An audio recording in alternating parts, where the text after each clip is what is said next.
Good afternoon. Welcome to the Heritage Foundation. My name is Klon Kitchen. I am the Senior Fellow for Technology, National Security, and Science Policy here. And I also have the extreme privilege of leading tech policy for this organization. The Greek word from which we get cyber is a form of another word which means to steer.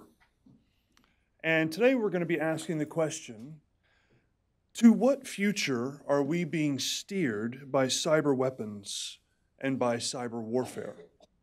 Joining us to help answer this question is Mr. David Sanger. David is national security correspondent for the New York Times and the best-selling author of a book on today's topic, The Perfect Weapon: War, Sabotage, and Fear in the Cyber Age. This is it. It's available for purchase right outside the door. He's also written two other books on the Obama administration's foreign policy efforts, The Inheritance and Confront and Conceal. David has also been on 3 Pulitzer Prize-winning teams, and he teaches national security policy at Harvard's Kennedy School of Government. Please join me in welcoming Mr. David Sanger. David, if you want to make a couple of Well, thanks very much. Thanks for having me here today. It's great to be back at Heritage, and thank all of you for coming out on a Friday, which is, always a little bit challenging because people are thinking, there's something better I can be doing with my day than hearing about cyber conflict.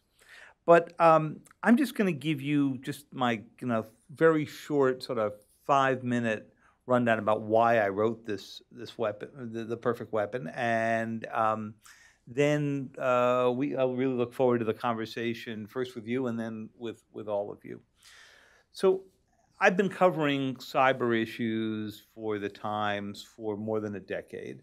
I came to it as a national security correspondent. My background is pretty much in national security, though in my early days at the Times, longer ago than I should probably admit, I covered the personal computer industry in its early days, and thus was in and out of Silicon Valley and, traveling around with Steve Jobs when he was bringing out the Macintosh and other interesting adventures.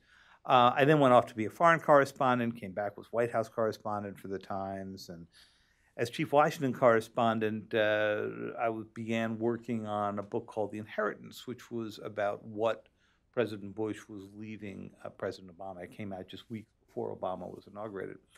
And part of that book dealt with future threats beyond Iraq, which of course was dominating all of the headlines, and Afghanistan as well.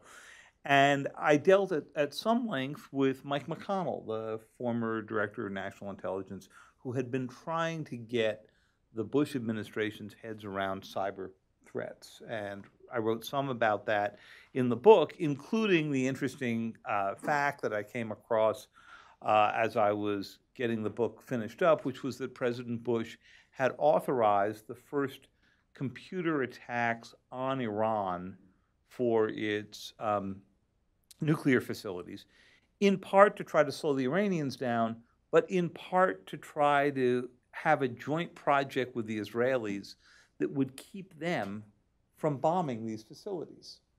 I thought, boy, this is pretty interesting and innovative use of cyber. I mean, on the one hand, the idea is to try to do something to the Iranians that previously you could only do with saboteurs or sending in bombers to go take out the facility, both of which would have probably started another conflict in the Middle East. And instead, he was trying to go do something more subtle. Now, of course, as soon as the Obama administration came in, there were people wandering around saying, could we do a leak investigation into the previous administration and figure out how this happened? And President Obama said, I don't really want to start my administration with a leak investigation. We only know this from Bob Gates's memoirs, as he wrote about it later on. But that attuned all of us at the Times and elsewhere to the fact that not only were we increasingly being attacked, but that the U.S.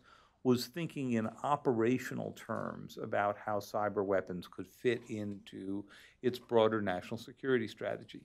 And so in the summer of 2010, when all of a sudden we saw this new code that was flying around, which ultimately people named Stuxnet, that was not the government's name for it, it was what private industry called it, we had pretty good suspicions that what we were seeing were the fruits of that last order that President Bush had issued. And indeed, after 14 months of digging through it, I found out it was part of a much larger program, codenamed Olympic Games, that became the most sophisticated state-on-state attack, and still is, pretty much. As I dug further, what I discovered was that President Obama, while he reauthorized these attacks, they would take him down in the Situation Room and lay out what they called the horse blanket, a big graphical representation of the Natanz nuclear enrichment plant as they got him to approve individual attacks on this program, which was jointly done with the Israeli Unit 8200. As I dug into that, I discovered that President Obama had warned everybody, look, we have to do this because we have to force the Iranians through sanctions and sabotage to come to the bargaining table. But let's not kid ourselves. You can't keep this stuff secret forever. And when it gets out, every other country around that wants to use cyber weapons or is already using them against us is going to use the American engagement with cyber weapons as a justification for what they were going to go off and do anyway. And indeed, that's what happened. When I looked around in writing the book that encompassed the Iran attacks, Confront and Conceal, which came out during the 2012 presidential campaign, it was hard to find another truly sophisticated cyber attack. You'd seen denial of service attacks against Estonia. You had seen a series of other attacks, but nothing state on state that really sort of made you step back and say, wow, that was pretty innovative. Right? When I began the work on the perfect weapon, and with some great researchers began to dig into what had happened after Stuxnet, after Olympic Games, we stopped counting state-on-state attacks that had happened in the interim 5 or 6 years after we hit, 200 or 250. So there had been this huge explosion in the number of attacks and in the number of countries capable of executing sophisticated attacks.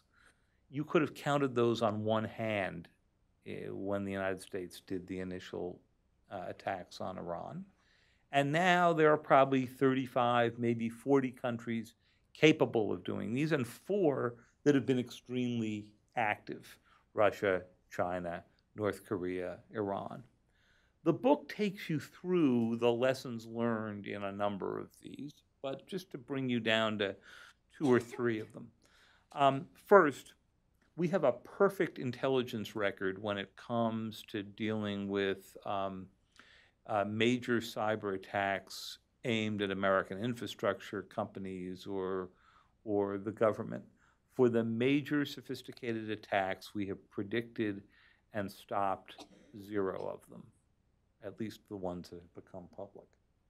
So we've got a long way to go in that regard. The second big lesson is our efforts to figure out deterrence have largely failed so far for a couple of reasons that we can go in and discuss. Part of it was the fixation on thinking about the next cyber Pearl Harbor, to use the phrase that Leon Panetta used when he was defense secretary. And I can understand why he used it. In fact, I talked to him about it, and he's quoted in the book. He was trying to get Congress to understand why they needed to focus resources, attention on how we do this, how we structure Cyber Command, how we build up NSA, and so forth. But the result was a focus on this overwhelming attack to which there would probably, if it ever happened, be a military response, rather than the far more subtle attacks that we're seeing day to day. And those fall into sort of 4 categories. The first is plain old espionage, using cyber to do what otherwise you would have done before by tapping phones or stealing mail or whatever in a previous age. That's interesting. A lot of that is what's in the Snowden material. I don't find it especially fascinating, as a question of geopolitics. The second is data manipulation. That's what we're worried about when we think about what could happen to our voting machines, what would happen if somebody got into the military's medical databases and changed the blood types of every soldier and sailor. You can imagine the chaos.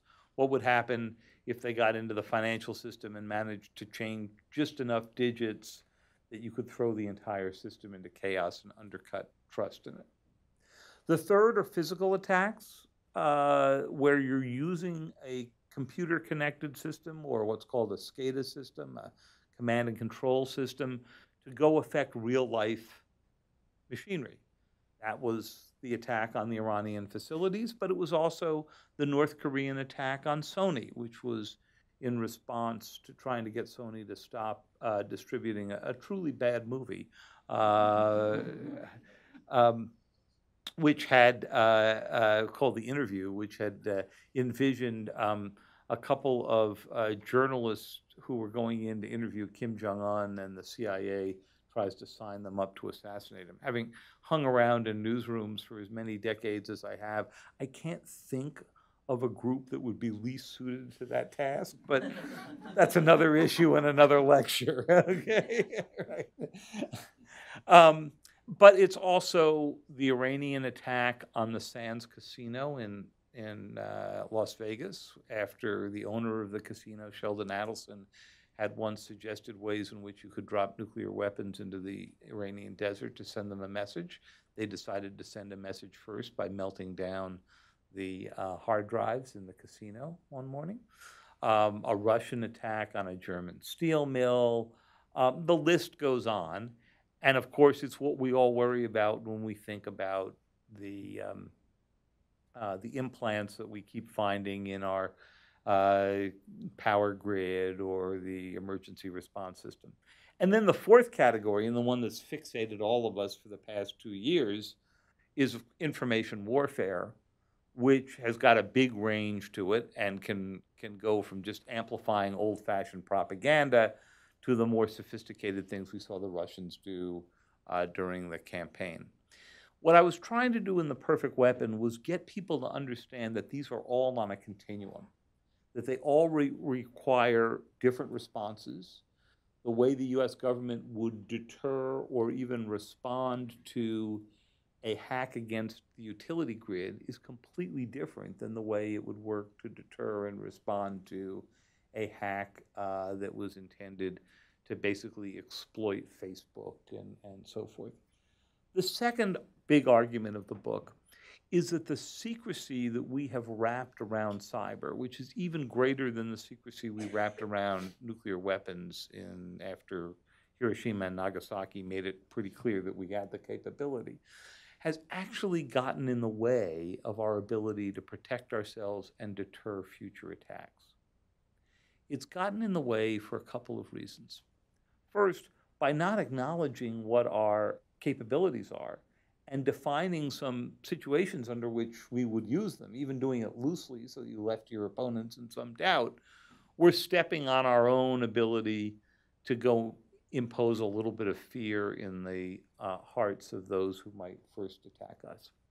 But secondly, if we're going to set some global norms about what's off limits, if we were to sit down over lunch and say, okay, we agree hospitals or election systems or whatever are off limits, you can't do that until you have a fairly public debate about what we agree as a society we're willing to forego attacking. And I'm not sure that we would forego attacking electric power grids. The Perfect Weapon describes a secret program called Nitro Zeus that the US developed in an effort to go unplug Iran, the entire power grid of Iran, if it looked like we were going to war with them. Instead, the 2015 nuclear agreement obviously short-circuited the need for that, although I hear that's run into some difficulty. But there was a fairly active plan. In fact, most major military plans the U.S. and its adversaries have today have a big cyber component built into them, because the hope is that if you so blind a country or turn a country off in the early moments of battle, you may never actually have to go drop a bomb. And so I could imagine if we tried to set up these kind of norms, you'd have a lot of people in the military and certainly in the intelligence community saying, wait, before we do that, let's think about what options you are taking off the table for a future president. So that's the kind of issues I've tried to deal with in the book, hopefully in a narrative way that brings you up to date with many of the people in the US government who have been dealing with this, in foreign governments who have been dealing with this, in private industry as they discovered that they were the collateral damage in a war taking place 30,000 feet above their heads. So with that, I look forward to our conversation, and thanks so much for having me back here at Heritage. Excellent.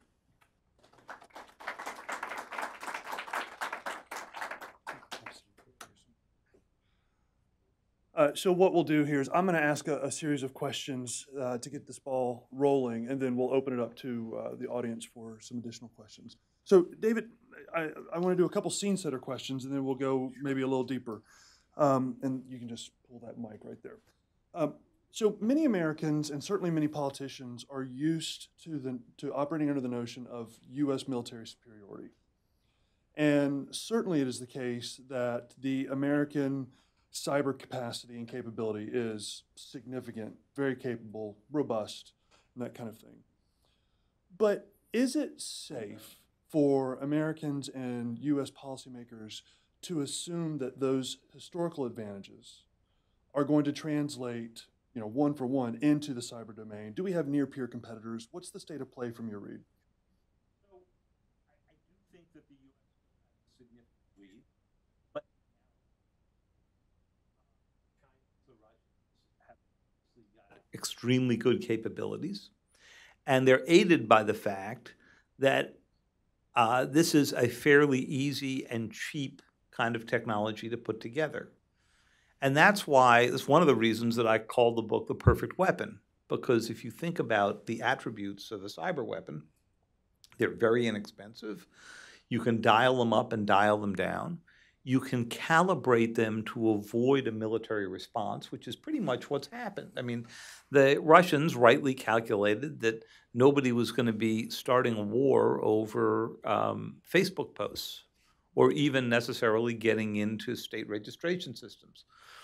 The Chinese rightly calculated that they could take off with 22 million security clearances, probably including yours, right? And that the worst thing the US government would do would be to send you a nice notice saying, don't worry, we've given you a year of free credit protection. As if what the Chinese were doing was looking for your credit card number to go buy some car batteries at Sears. In fact, they were building together a huge database of who worked on what in the US government, or at least as best we can tell, that's what they were doing. The North Koreans figured nobody was going to go to war because they actually took out 70% of Sony's computing systems. But had they sent commandos to Long Beach and put them in an Uber up to the studio and put them on the studio tour and stuck dynamite under the Sony Computer Center, and you turned on CNN and you saw smoke rising over the Hollywood Hills, I suspect probably something would have blown up, right, in Pyongyang. I don't think any American president, Democrat, Republican, Martian, could have avoided showing that you were going to retaliate to an act of visible terrorism. But the worst they got for an act of invisible terrorism was some sanctions that they probably never felt. So you are seeing more countries move up to not necessarily peer competition, but near peer competition. And that's going to continue, because to get nuclear weapons, you need millions or billions of dollars and big facilities and plutonium and uranium. And to do cyber weapons, you need some teenagers and some 20-somethings and some stolen code from the NSA. There seems to be a lot of that floating around. And, maybe a case or two of Red Bull to stay awake, and you're good to go. Great. So what is the role of the private sector, right? So we've mentioned Sony, and we know that Facebook has just recently talked about amass significant loss of information. We don't know if that was state backed. A vulnerability, but we don't know how much they lost, Right. or if they lost anything at all. Right. Yeah. Potentially tens of millions of records at stake. And certainly the private sector in general has been a key target for a host of different actors. So as you've done your research, as you've thought about this, what is the role, if any, that you think the private sector is going to play, not only in just kind of defending critical infrastructure and that kind of thing, but perhaps in enabling the government to win and thrive in cyber warfare? So this is one of the great mysteries of the cyber age, because it's what separates this conflict out from the Cold War. In the Cold War, the government had all the major sensors, right? So you could go into a big cave in Colorado Springs, and if there were ICBMs launched against the United States, you'd see it up on the screen. And our biggest worry were the false reports, right? And then the government knew there was a limited number of actors here that could reach us, Russia and a handful of others, mostly just China during most of the Cold War.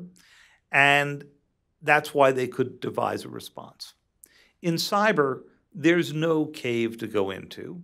If you see the attack rising up on the screen, it probably is going to look like one of the attacks on the New York Times that the Chinese launched, which looked like it was coming from a university in the southern United States.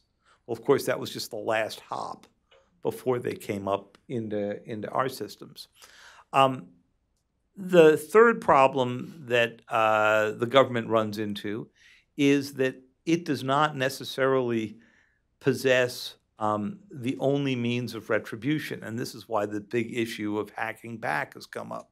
Google was tempted to hack back against the Chinese in 2009 in a big attack, the Aurora attack on Google. They were stopped from doing that. The problem, if you get companies beginning to go respond, is that the nation that is at the receiving end of the response isn't going to know, was this the government that just melted down our server? Was it a private company? Was it a private company working for the government?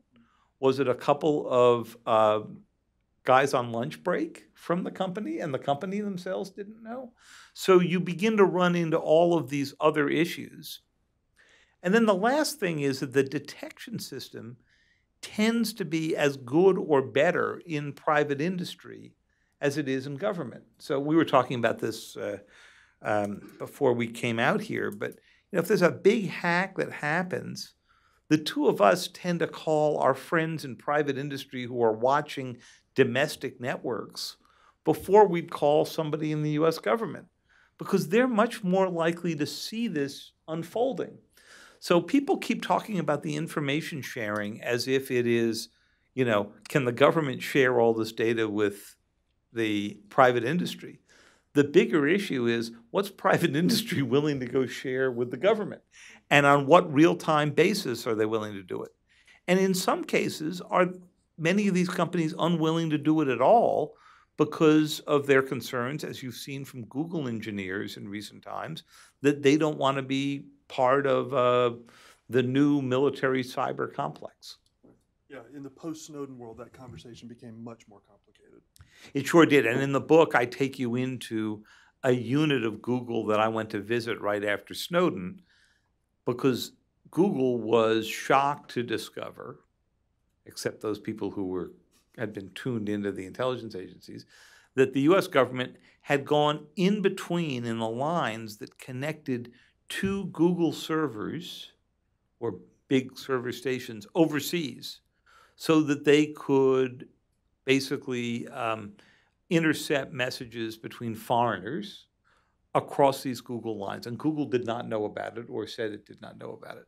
So they were in a rush to lock down their systems and encrypt everything to protect themselves against the US government and protect their customer base against the US government, as much as against foreign governments.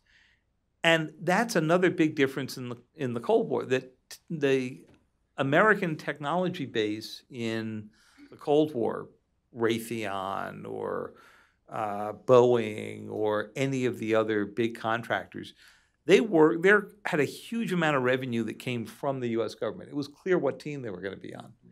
For most of the firms that are profiting the most in this new connected world, most of their customers are not Americans, because you may notice we're a pretty small portion of the world population. And as a result, they've got to actually show their independence from the U.S. government. Mhm. Yeah, so for example, Facebook, 82% of individuals on Facebook are outside of the United States. And that's a major factor for them. And I want to pull that string just a little bit more before we go into something else.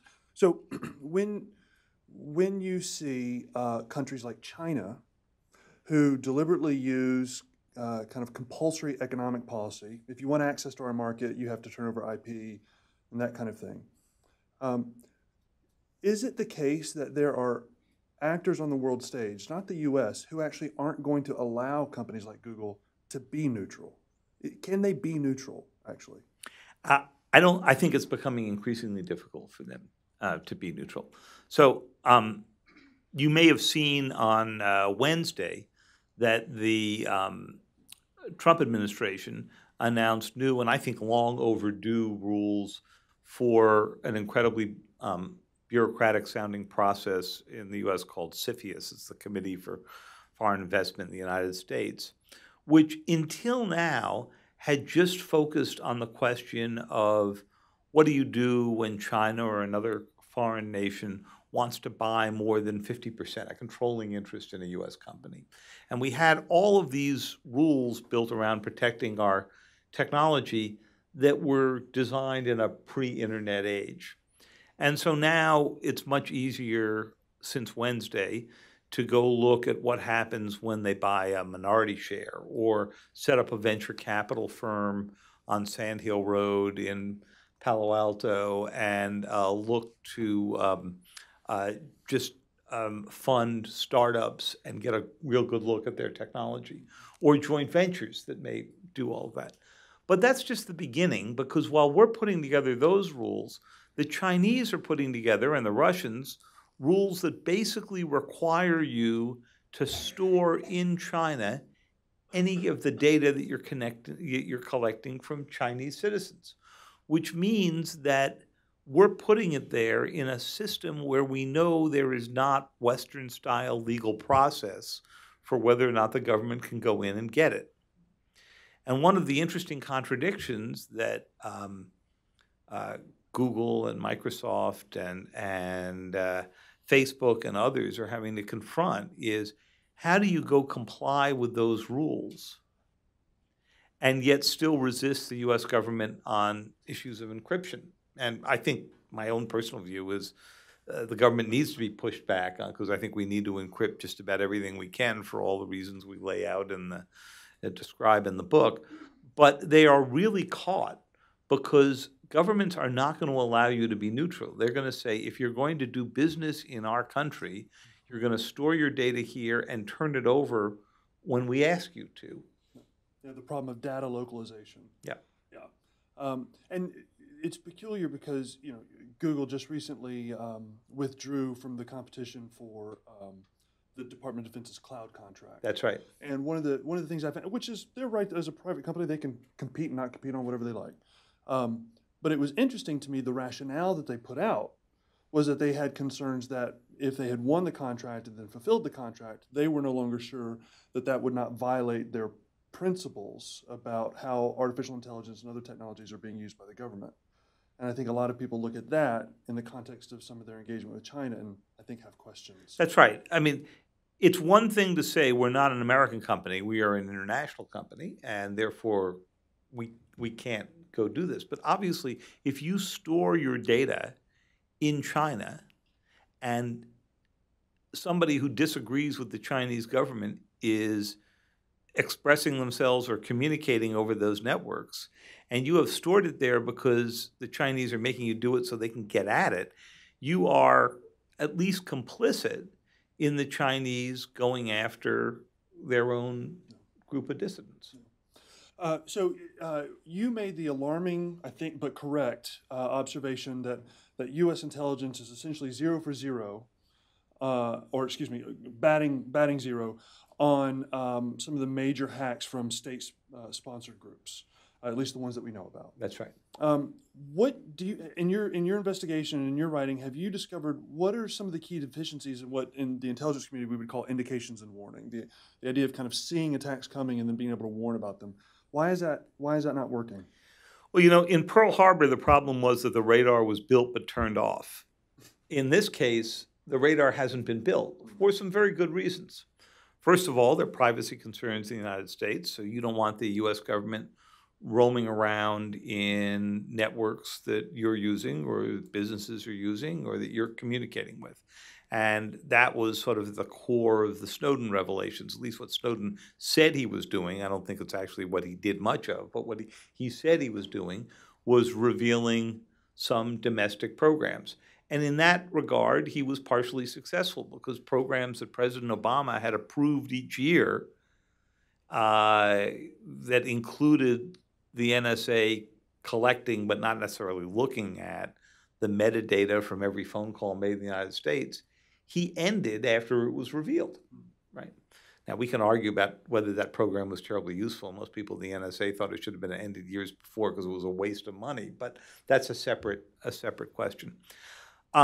Because the intelligence agencies, with all the foreign intelligence agencies, and the NSA in particular, are prohibited from operating inside the United States, the only way that they can actually see this stuff massing is by putting implants in foreign systems around the world so that they can look and see if an attack is coming together. Well, that's fine, except when we see implants in our power grid, we say, oh my God, the Russians are getting ready to turn off all the power between Boston and Washington. What are we going to do? How are we going to get them out of the system? And when I said before that there would be trouble putting together global norms, supposing you put together a norm that said, thou shalt not put implants of malware or potential malware in foreign government systems. Well, you might as well close down Fort Meade and send everybody home, right? If that's the rule. Yeah, so in the cyber realm, the distinctions between offense and defense are often lost because if you can observe, then theoretically you can attack. And so, the analogy I give to this is a doctor who puts a port in a patient, right? And that port can be used to draw blood and see what's going on, and it can be used to inject chemotherapy. And it's just a question of which direction you're using the same device for. Yeah, exactly.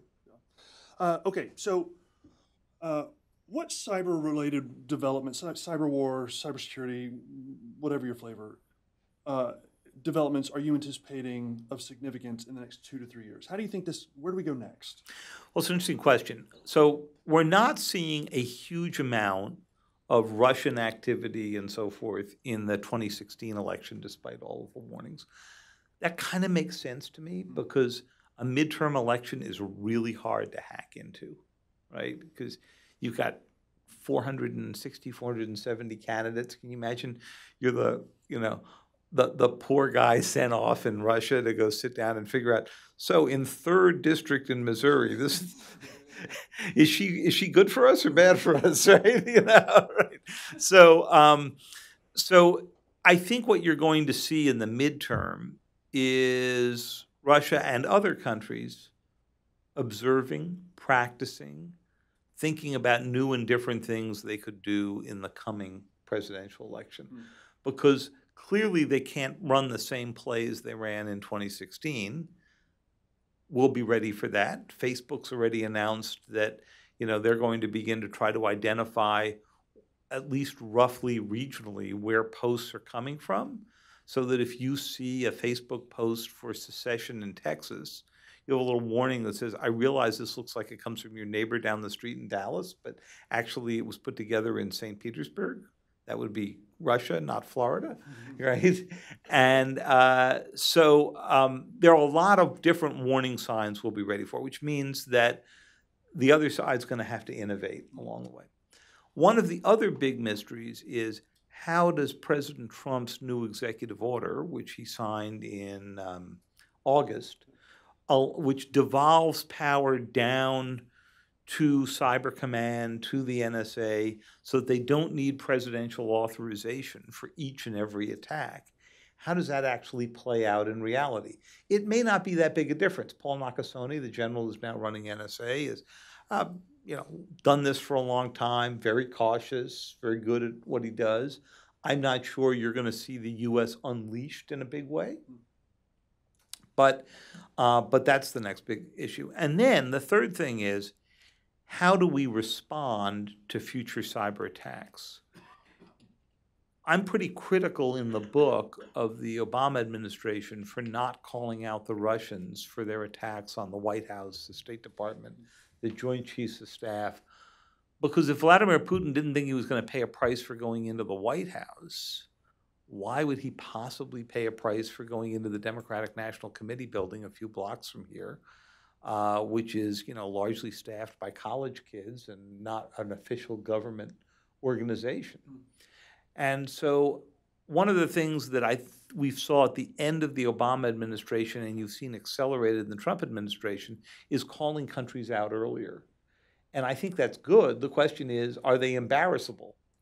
Right. Yeah, it's based on the presupposition that they can be embarrassed. And I'm not sure in the case of Vladimir Putin that, the evidence that he moderates his behavior because he gets caught is kind of scarce right now. Yeah. And not just in cyber. Exactly. So I'm going to ask one more question, then we're going to open it up to the audience. And this question is, I kind of want to get, I want to get negative just for a second and ask, like, what is your worst case yet still believable scenario that you think is a real possibility? It can be remote, but real, over the next 3 to 5 years in terms of how bad things could really get. Sure. So I said at the beginning, I don't think you're going to see a big cyber Pearl Harbor, because that would defeat the purpose of what cyber weapons are most useful for, which is calibrating something not to bring out a military response. The most effective cyber attacks we have seen, like Olympic Games, have left the recipient of the attack wondering, was I just attacked? Or did we just screw up? I mean, they fired a lot of centrifuge engineers in Iran because they thought their centrifuges were badly built, and that's why they were blowing up, before they figured out that actually the US and the Israelis had put code in. So what worries me the most for the next 3 to 5 years is the data manipulation, hard to detect kind of attack, which you could imagine taking place in the financial realm, in the utility realm. You could imagine it certainly taking place in medical information. There's a lot of chaos to be created. Even think of what the Russians were doing when they were downloading the outward-facing registration data there. They didn't do anything with that we can find in the 2016 election. But it's not hard to figure out what you do with that data, You'd go to the polling place and they'd look at it and they'd say, well, thanks very much, Mr. Kitchen, but my record here shows that you moved to Arizona 3 months ago and you're no longer eligible to vote, at this polling place. And you say, I didn't move to Arizona. Well, the record's right here. So you can imagine, done on the broad scale, what kind of chaos that could create on Election Day. We'd probably sort it out sooner or later, but that was the fear the Obama administration had, because at the time you had President Trump, then candidate Trump, saying that, the fix is in, someone's messing with this. And the fear inside the White House was that Hillary Clinton would be declared a winner, but that Donald Trump would be able to challenge that by noting the number of potentially changed ballots, or more likely people who were kept from voting. That didn't turn out that way in both regards. Hillary Clinton didn't win, I read, and we did not see cases where people got turned away for reasons that we thought were cyber related. But boy, the opportunity for chaos is pretty great. And I think one of the big lost opportunities of the past 2 years is that we didn't have a 9/11 style commission that basically said, what are all the lessons we can learn from the 2016 election and make sure we get X done by 2018, but Y done by the next presidential election. And instead we spent, a year with a commission that was looking for 3 million lost votes that it turned out weren't lost. And on the data manipulation, we've actually seen the Russians doing this on the battlefield. So at one point, Ukrainian soldiers were using an app, a phone app, to do geolocation for artillery. And the Russians got a hold of that and manipulated the data and were moving the artillery shots through that. So, not only that, but they were using the app to identify the units and where they were located because people were using them, and then to shell those. So you actually lost a fair number of Ukrainian soldiers in the course of that. So I mean, this is not theoretical. It's very, very real already. Thank you. Awesome. So what we're going to do now is I'm going to turn to the audience. We've got 2 microphones that are going to be circulating. Just a couple of quick caveats as these things go. 1, if you would just identify yourself briefly. 2, if you'd please ask a question. We have an opportunity to have David here, and I'm sure you have very interesting thoughts, and we would like to hear those perhaps afterwards. But what we're wanting to do is give David a chance to respond to specific questions. So if you could ask those quickly and concisely, that would be great. Why don't we start here? Sanger for being here. I'm Brad DeSandro, citizen. And the question I have is about 8 years ago, Richard Clark wrote a book called Cyber War, and he raised the point that it's very difficult to tell who drew first blood, who hit you, where did it come from. Can you address that? And second of all, if this is so cheap, how can some non-state actor make themselves look like a state actor and say it was this country that it really was just a... Thank you. Two very good questions. So first of all, Richard Clark, who wrote a great book ahead of its time at that time, is in this book because the DNC brought him in before the 2016 election cycle to give a quick, take a look. He now runs a consulting firm here in town. To take a look, and they asked the consulting firm, can you look and see what our vulnerabilities are? And they came back with pages upon pages because basically the DNC was just wide open. I mean, there was an FBI official who in the book describes the DNC as wandering around like Bambi in woods full of hunters, I mean, had no chance against the Russians, none. Anyway, Richard's firm turned out a big list of the things they needed to do. They looked at it. They got the sticker shock that all of you get when you bring your car in for a minor repair, and they come back and mention to you that your engine needs to be overhauled, right? And they said, thanks, we'll do this after the election. We have to put all our money into the election. Well, that doesn't look like sort of the best investment decision that they've made. So attribution has gotten a lot better and a lot quicker. But the fact of the matter is that it's not as fast as the attribution when you see that incoming missile. So, there's a big attack, and the first thing the president wants to know is who did this so that we can retaliate. And if you come in day 1 or day 2 and say, sir, based on the available evidence, we think there's a 65% chance this was the Chinese, well, you're not going to go retaliate on the thought that you have a 35% chance that you hit the wrong country, right? Second, we have already seen, and you see this in some of the indictments that have been turned out in recent times against the Chinese, against the Russians and all that, that they will make good use of independent hackers who are working for the state, but it takes a while to sort out the murky question of, is this person working on their own for a company, or do they quietly have a contract or an understanding with the PLA or with the GRU in Russia or whatever? So that can be difficult to sort out. One of the things that hasn't happened, the dog that hasn't barked here so far, has been significant use of cyber by terrorists. ISIS used it for recruiting, but they didn't really use it for doing many attacks. And one of the reasons for that is to do a good cyber attack, you need patience. You need to sort of stay in one place, do your implants as the North Koreans did at Sony, watch it for months as you try to map out a system. Terrorists don't usually like sitting in one place for a few months. It's bad for their health. Yeah.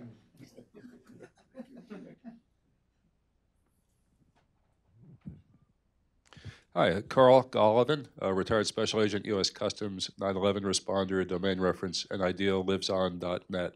This is really a follow-up question to the one just asked, which is to clarify the concept of false flag terrorism. In the physical sense, where allied interests or a third party might precipitate an event that then could be blamed on a preferred enemy other than those who seemingly carried it out. In the false flag sense, rather than a Pearl Harbor, what about a cyber false flag USS Liberty? 1967, there was an attack on USS Liberty, a NSA ship off in the Mediterranean, Yep. seemingly intended to bring the U.S. into the war against perceived enemies of Israel. What if interested parties were to create a cyber attack on the U.S., seemingly coming out of Iran, but maybe Iran really didn't cause it? Maybe an interested third party caused it to appear as if it came from Iran. Entirely possible. It's one of the reasons you've got to get the attribution side of this up and running and so good, because between now and then, there are going to be a lot of people thinking about how to go do that. I've had cases that we pursued where we thought the Russians were responsible for, I'm thinking of a series of financial hacks that took place in the US a few years ago, and it turned out that they were wrong, couldn't do that. Sometimes you're just seeing the metadata, so you're not seeing the content of a message, and as a result, you can't quite figure out what the intent is. So you might have the assailant right and what's going on wrong.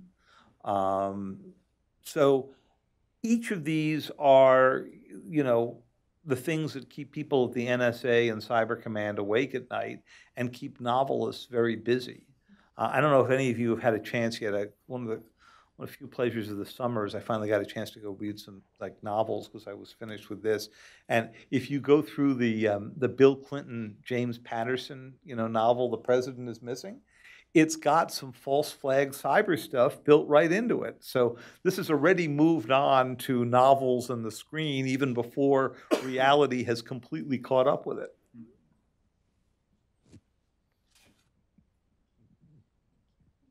Hello, my name is Shreya. I am a student at Claremont McKenna College, and I'm currently on a DC program with my cohort.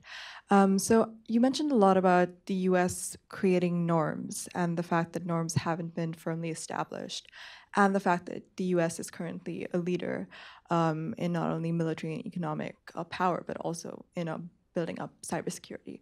So my question is particularly on China building norms in terms of data localization, and the fact that countries like India are currently creating draft legislation that also includes data localization. So my question is, how do you see the world choosing norms? Are they going to choose it based on an interconnected system with the EU at the forefront, for example, GDPR, which doesn't have data localization norms, or more state-centered, national security-centered norms like China and data localization?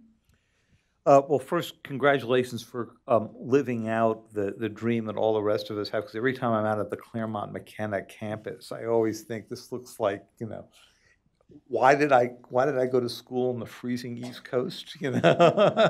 Seems pretty nice out there. I couldn't persuade my kids to apply, but anyway, it seems great.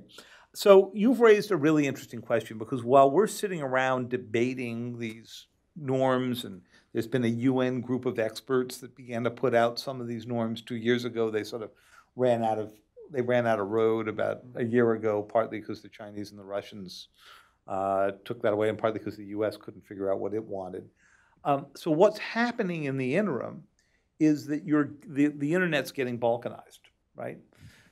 The Chinese have a Chinese equivalent of Facebook. They don't really want the real Facebook there. They've got a Chinese equivalent of Google, obviously, that's as big and increasingly quite good. So they don't see a particular need, and they see a lot of disadvantages to to having an internet that is unfiltered and connected to the rest of the world. That's what the Great Wall is all about, right? The Russians have learned this.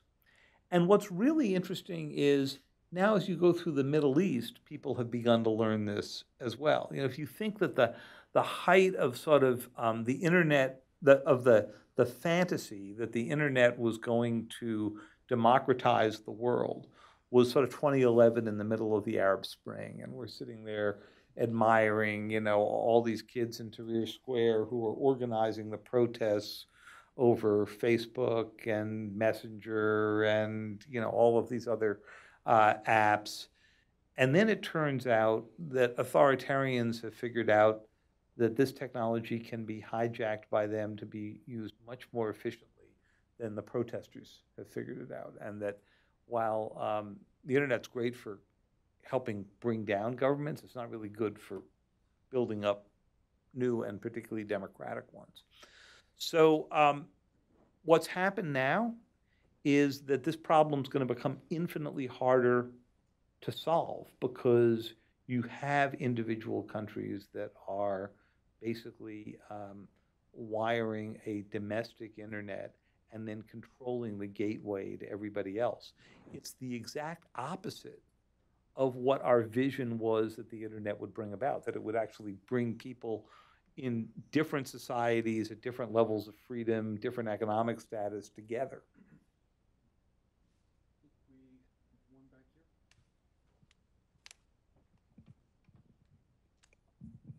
Hi, my name is Sid. I'm a student from UC Berkeley, also on a semester program in DC. My question is about the offensive capabilities of the United States. Of the four sort of operational tactics that you described, espionage, data manipulation, physical attacks, information warfare, which is the United States most capable in, and which do we have the most to work on? Well, first of all, do you notice that all of the college students here come in the fall and then they flee back to California, you know, as soon as the, yeah, I think we missed something out here, yeah.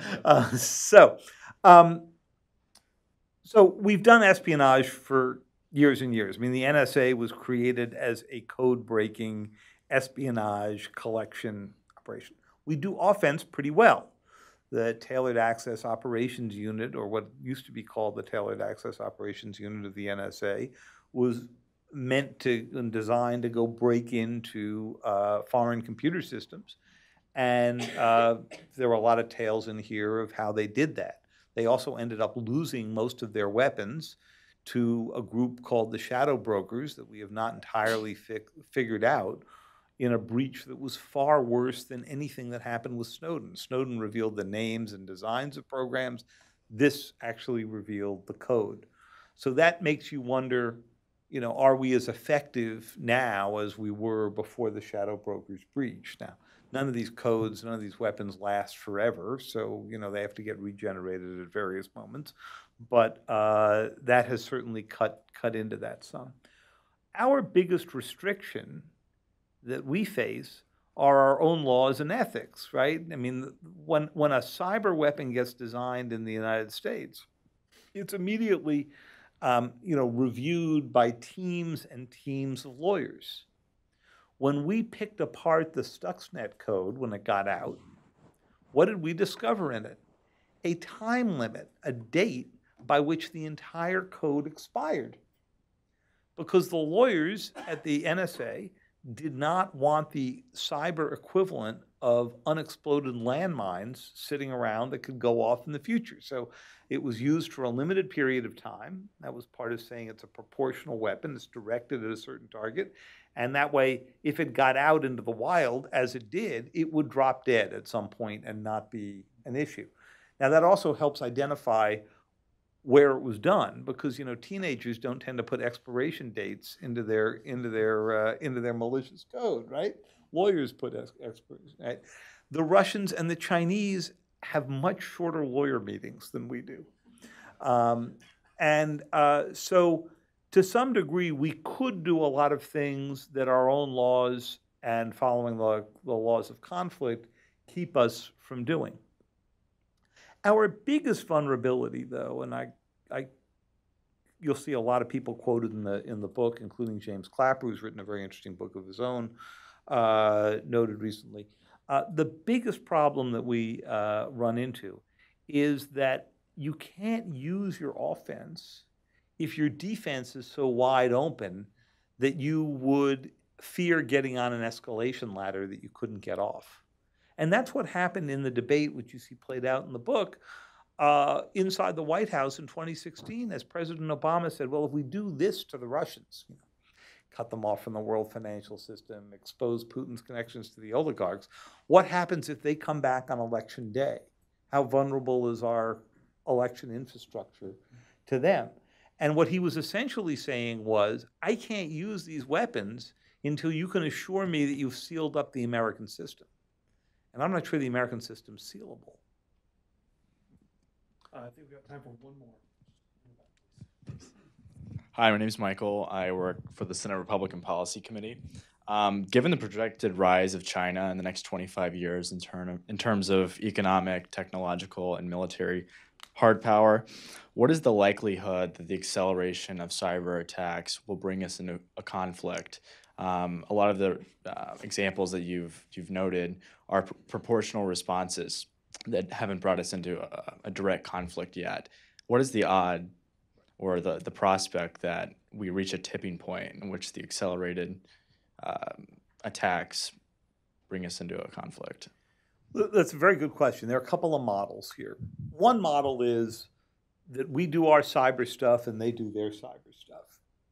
And that's kind of like in the early days of air power, where people were imagining air wars taking place completely separate from traditional ground wars. And so I was working on this book, I ran across a great book written in Britain in about 1912, which I finally found an old copy of in a bookstore, called Aeroplanes in Peace and War, and asked questions like, could Britain be bombed from the air? Well, by the time the second edition of that book came out, we'd pretty well answered the question, okay? But the idea in the book, as you read it, was that somehow air power was going to be separate from every other kind of traditional conflict that Europe had seen. And of course, while that was a little bit true in World War I, even there you saw some merger, by World War II, it was just completely integrated with every other form of power. So you'd go in and you'd strafe, and then you'd send in your, the troops would land aboard ships, and it was all worked in, okay? Cyber's pretty much already there, where there is cyber built into our and every one of our major adversaries' plans already. So if we got into a conflict with the Chinese, it might start looking like a cyber conflict, but then it might blind our space assets, and that could be a prelude to some kind of action at sea, where the Chinese would be much more willing to go act if they thought we couldn't see them or direct our own weapons through the space assets. So the biggest concern I have going out in the next few years is what starts like a cyber conflict may not be intended by the adversary to remain simply in the cyber realm. And that's what gets you up your escalation ladder, because you say, oh my God, they're not just going after cyber, they're going out, this is the beginning of a much broader attack. And I think that's the biggest fear.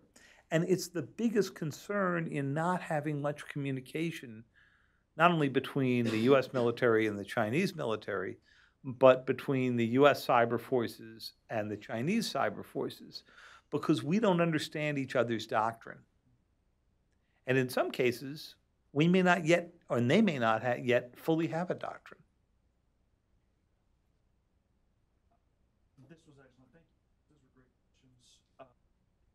Thank you for taking the time to do this. It was a pleasure. Great to be here. Everyone, I highly recommend picking up this book, and we've made it very easy for you. We have several copies just outside of here. David, if you've got a couple of minutes to sign books. Yes, I will certainly. We'll just be up here. You can purchase your book, bring it up, have a quick conversation with David, and he'll be happy to sign it.